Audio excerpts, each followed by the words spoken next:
It's hard to imagine how this blue Indian man could be mistaken for Jesus, or a deer for that matter. The only similarity we have here is an ascension, which is not even mentioned in Zeitgeist. Even if you do want to take Zeitgeist's premise that the ascension account might have been borrowed, then who borrowed from who? The earliest testimony for the complete text of the Mahabharata dates to the 1st century AD by the Greek sophist Dion Chrysostom. The available accounts of Dionysus' birth indicate that Dionysus was not born of a virgin. In the best-known myth, Dionysus was born through an affair between Zeus and a princess. In another version, Zeus mated with his daughter Persephone and she bore Dionysus. Dr. Edwin Yamauchi, professor of history at Miami University, confirms there is no evidence of a virgin birth for Dionysus. As the story goes, Zeus, disguised as a human, fell in love with the princess Semele, the daughter of Cadmus, and she became pregnant. Also, not only is December 25th irrelevant to Jesus' birth, there is also no reference to Dionysus being born on December 25th in any scholarly literature.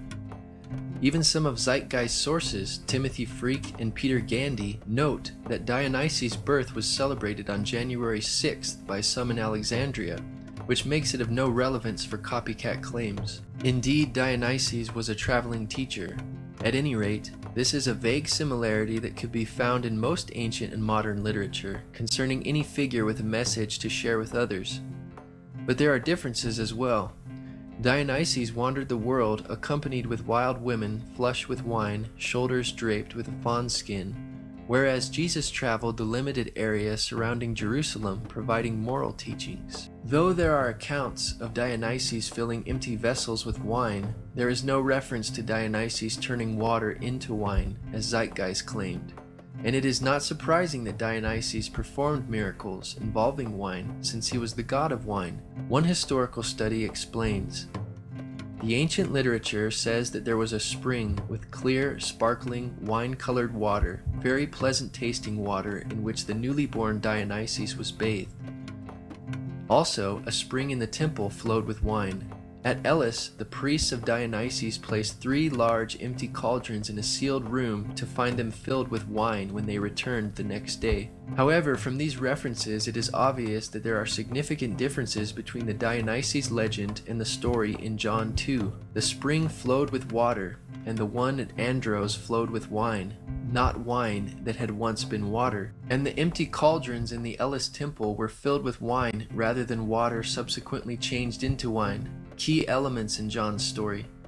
These differences have convinced most scholars that John or his tradition is not dependent on the Dionysus legend for this story. Research professor Dr. Donald A. Carson wrote, older attempts to interpret this sign as a Christianized version of the Dionysus myth or of related stories have largely been abandoned in the light of evidence that the alleged parallels are wholly inadequate.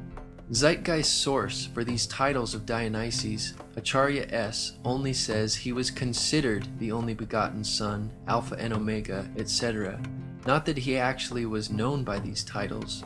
She has absolutely no source for the title King of Kings, which is a generic term in the first place, and secondly does not even suit Dionysus, since Zeus was the head god according to mythology.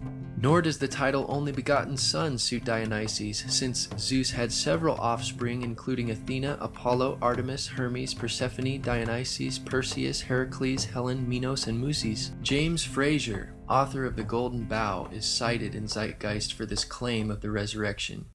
With such an array of options, it may be no surprise that at least one variation bears a superficial resemblance to what happened to Jesus.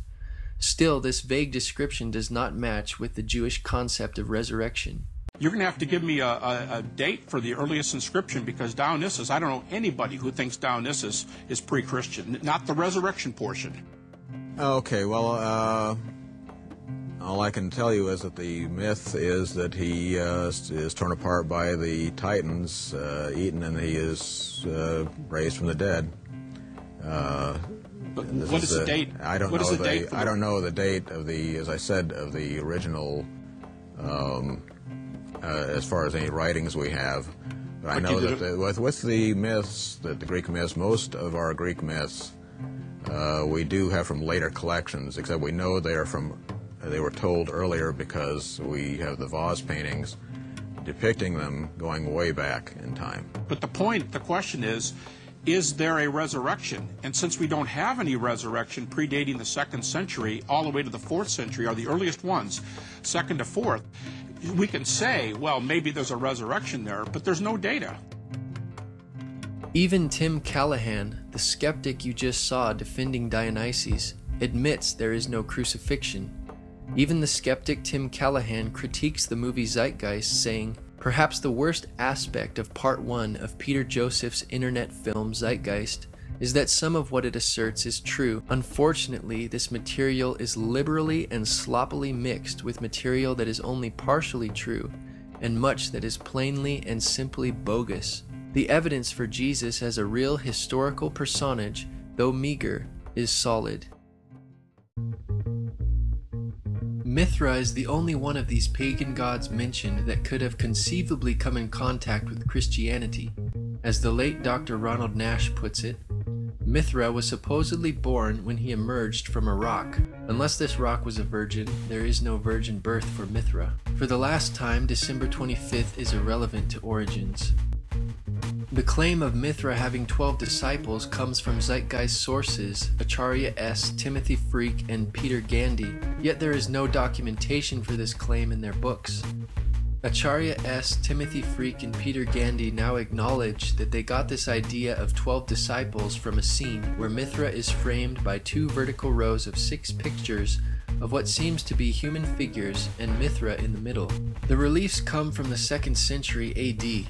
Even if these reliefs were dated prior to Christianity, the Iranian Mithras had a single companion and the Roman Mithra had 2 helpers, which were tiny torch-bearing likenesses of Mithra himself. Mithra also had a number of animal companions, a snake, a dog, a lion, a scorpion, but not 12 of them.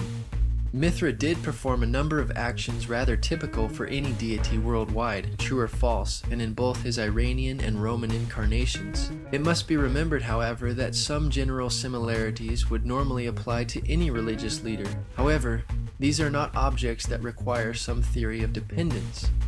Besides, the mysteries were not practiced until the 1st century AD, and Mithraism reached the height of its popularity around the 3rd and 4th centuries, when it was particularly popular among the soldiers of the Roman Empire, but that rules out the possibility of influence on Christianity.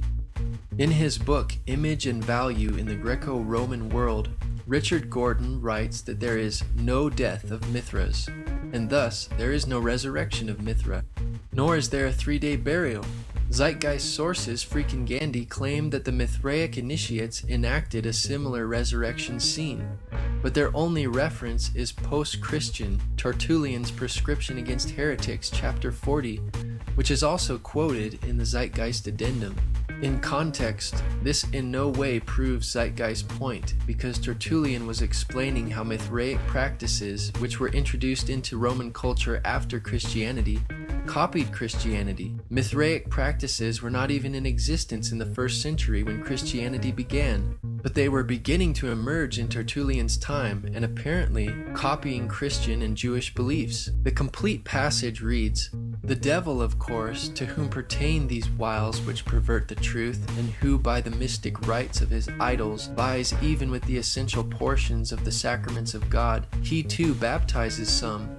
That is, his own believers and faithful followers he promises the putting away of sins by a layer of his own. And, if my memory still serves me, Mithra there, in the kingdom of Satan, sets his mark on the foreheads of his soldiers, celebrates also the oblation of bread, and introduces an image of a resurrection. Therefore, in the very source cited by Zeitgeist and Freak and Gandy, Mithra celebrates and introduces an image of a resurrection, which can hardly be seen as a resurrection of Mithra, or for Mithraic initiates.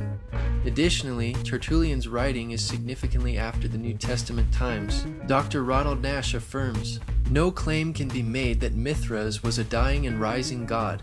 The tide of scholarly opinion has turned dramatically against attempts to make early Christianity dependent on the so-called dying and rising gods of Hellenistic paganism. Any unbiased examination of the evidence shows that such claims must be rejected. Sunday worship only appears in Roman Mithraism. and Acharya S. is apparently assuming that what held true for Roman Mithraism also held true for the Iranian Mithraism, but there is no evidence for this idea. It is therefore unlikely that borrowing occurred, but if there was borrowing, it was the other way around. Though the Bible teaches that Jesus rose from the dead on Sunday, and early Christians considered this the Lord's Day, they not only worshipped him on this day of the week, but every other day as well, as we read in Acts chapter 2, 46 and 47. And the Jews, such as Jesus, worshipped on the Sabbath, or Saturday. In the early 4th century, it was Constantine of the Roman Catholic Church who paganized the meaning of Sunday. His Sunday law of March 7th, AD 321 read, "On the venerable day of the sun, let the magistrates and people residing in the cities rest, and let all workshops be closed." Mithraism could not have influenced the gospel writers because it was not even known to the Roman world at the time of early Christianity.